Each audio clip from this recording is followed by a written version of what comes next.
கோவை சூலூர் அருகே தனியார் மோட்டார் நிறுவனத்துக்குள் புகுந்த சிறுத்தை சிசிடிவி காட்சிகள் வைரல். கோவை மாவட்டம் மதுக்கரை வனச்சரகத்திற்கு உட்பட்ட வனப்பகுதி கேரளா மாநிலம் எல்லையை ஒட்டி அமைந்துள்ளதால் அங்கு யானைகள், சிறுத்தைகள் உள்ளிட்ட வன விலங்குகளின் நடமாட்டம் எப்பொழுதும் அதிகமாகவே காணப்படும். குறிப்பாக இரவு நேரங்களில் உணவு மற்றும் தண்ணீர் தேடி வனப்பகுதியை விட்டு வெளியேறி குடியிருப்பு பகுதிக்குள் விலங்குகள் வருவது வழக்கமாகிவிட்டது.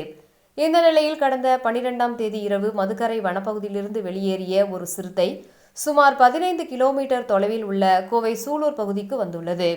நொய்யல் ஆற்றங்கரைக்கு அருகே செயல்பட்டு வரும் ஒரு பிரபல தனியார் மோட்டார் நிறுவன வளாகத்திற்குள் அந்த சிறுத்தை நுழைந்ததும் சிறிது நேரம் உள்ளேயே சுற்றி திரிந்துவிட்டு பின்னர் வெளியேறியது.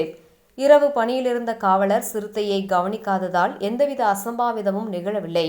ஆனால் நிறுவன வளாகத்தில் பொருத்தப்பட்டிருந்த சிசிடிவி கேமராவில் சிறுத்தை உலாவரும் காட்சிகள் தெளிவாக பதிவாகியுள்ளன.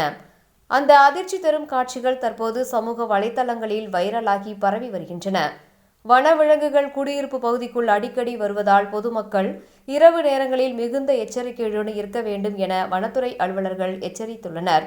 மேலும் சிறுத்தையை மீண்டும் வனப்பகுதிக்கு விரட்டி அடிப்பதற்கான நடவடிக்கைகளில் வனத்துறையினர் தீவிரமாக ஈடுபட்டு வருவதாக தெரிவிக்கப்படுகிறது.